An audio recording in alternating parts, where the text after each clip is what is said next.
আলহামদুলিল্লাহ, দুনিয়া থেকে বিদায় নিল এক গজব। যে ফিফা ওয়ার্ল্ড কাপ নামে এক গজব ছিল, এই গজবকে আল্লাহ তাআলা এরকম হটাই দিয়েছেন, হ্যাঁ, দুনিয়া থেকে সরাই দিয়েছেন। বেদুইনদের একটা চাল, মারাত্মক চাল হচ্ছে এই খেলাধুলা, মানে ফুটবল খেলাটা। একটা জিনিস দেখেন, এই খেলা নিয়ে আমাদের বাংলাদেশের মধ্যে, হ্যাঁ, কি পরিমাণের মানুষ এরকম মারামারি কাটাকাটি করছেন, আবার কত ভাইয়েরা এরকম না বুঝে দুনিয়াতে মায়া ত্যাগ করে দিয়েছেন এরকম দল হারার কারণে। এই বাংলাদেশ থেকে প্রায় 12,000, কম বেশি 12,000 কিলোমিটার দূরে হচ্ছেন আমেরিকা। এই আমেরিকার মাটিতে খেলাধুলা হয়, আর আমরা বাংলাদেশের মধ্যে লাফালাফি করে, মারামারি করে, কাটাকাটি করে দল নিয়ে। এই গজবকে আল্লাহ তাআলা সরাই দিয়েছেন, হ্যাঁ, শেষ হয়েছে। এটা একটা গজব। এই এই খেলা দেখার জন্য কত ভাই, কত বোনেরা এরকম না ঘুমিয়ে রাত্র জাগরণ করে, হ্যাঁ, খেলার জন্য, হ্যাঁ, বসে থাকে, পর্দার সামনে বসেছিল, হ্যাঁ। অথচ যদি এই সময়টা আল্লাহ তাআলার জন্য বসে থাকতো, কতই না উত্তম হইতো।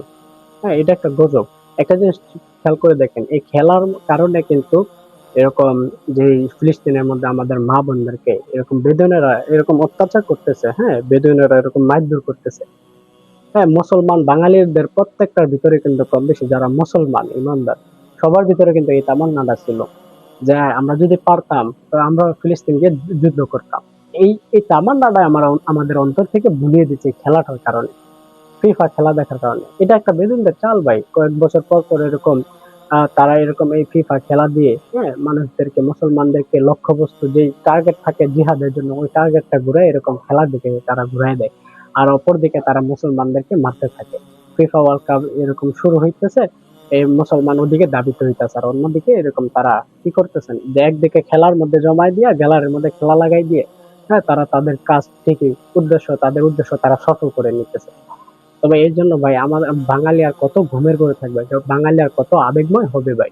যে পাগলটা তোমার মেসি, নেইমারের জন্য হইতেছো, এই পাগলটা তুমি আল্লাহ রাসূলের জন্য হয়ে দেখো, আল্লাহর জন্য হয়ে দেখো, আল্লাহ তাআলা তোমাকে কোন জায়গায় নিয়ে পৌঁছাইবে, হ্যাঁ। আল্লাহ তাআলা তোমাকে সম্মানওয়ালা ব্যক্তি বানাই দিবে। তুমি আল্লাহর জন্য পাগল হও ভাই, দুনিয়ার জন্য পাগল হইও না। আর দুনিয়ার জন্য কত পাগল হইবা ভাই, দুনিয়ার জন্য পাগল হইয়া তো কোনো লাভ নাই। হ্যাঁ, কোনো ব্যক্তি যদি দুই নৌকার মধ্যে পাড়া দেয়, তাহলে কিন্তু সে কোনো নৌকার মধ্যে থাকতে পারবে না, কারণ দুই নৌকা দুই দিকে টান দিলে সে মাঝখানে পড়ে যাবে। দুনিয়া আখেরাত হচ্ছে এরকম। আমরা যদি আখেরাতকে ফোকাস করি, আখেরাতকে টার্গেট বানাই, তো আল্লাহ তাআলা আমাদেরকে দুনিয়া আখেরাত উভয়টা সুন্দর করে দিবে। আর আমরা যদি দুনিয়া সুন্দর করে গোছানোর চেষ্টা করি, তো আল্লাহ তাআলা আমাদের এরকম দুনিয়া বরবাদ করে দিবেন, আখেরাতও বরবাদ করে দিবেন। হ্যাঁ, দুনিয়া জমিনের কষ্ট, এরকম আখেরাতের জন্য এরকম জাহান্নাম। হ্যাঁ, চিরস্থায়ী এরকম সফল ব্যক্তি তো ওই ব্যক্তি, সফল কাম তো ওই ব্যক্তি যে ব্যক্তি জাহান্নাম থেকে মুক্তি পেয়ে জান্নাতে দাখিল হইতে পারলো, যে সে ব্যক্তি হচ্ছে সফল কাম। আর আমরা আজকে ভাবতেছি দুনিয়ার জমিনে যে একটা টাকা পয়সার মালিক, যে কয়েকটা দালানের মালিক, যে এরকম কয়েক শত বিঘা জমির মালিক, হ্যাঁ, আমরা ভাবতেছি এটাই সফল না।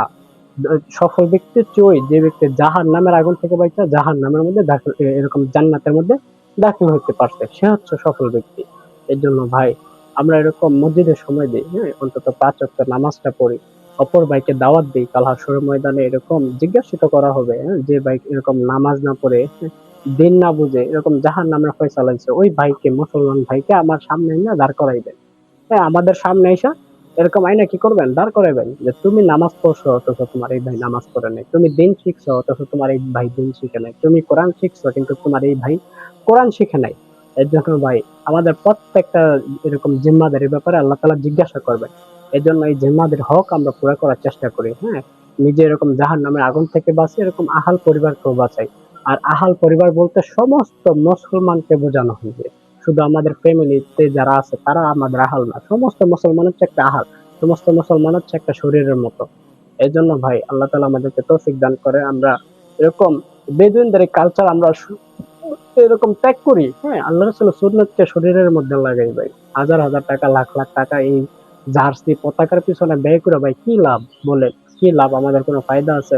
একটু আবেগ আর একটু বিনোদনের জন্য কেন আমরা বেদুইনদেরকে সাপোর্ট করি ভাই? তারা তো কখনো আমাদেরকে সাপোর্ট করে না। এরকম বেদুইনেরা কখনোই মুসলমানদের এরকম বন্ধু হইতে পারে না। তারা সবসময় প্রকৃত, তারা সবসময় হচ্ছে মুসলমানের শত্রু।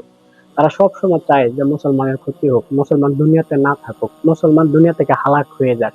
এই বিষয়গুলো তারা চায়।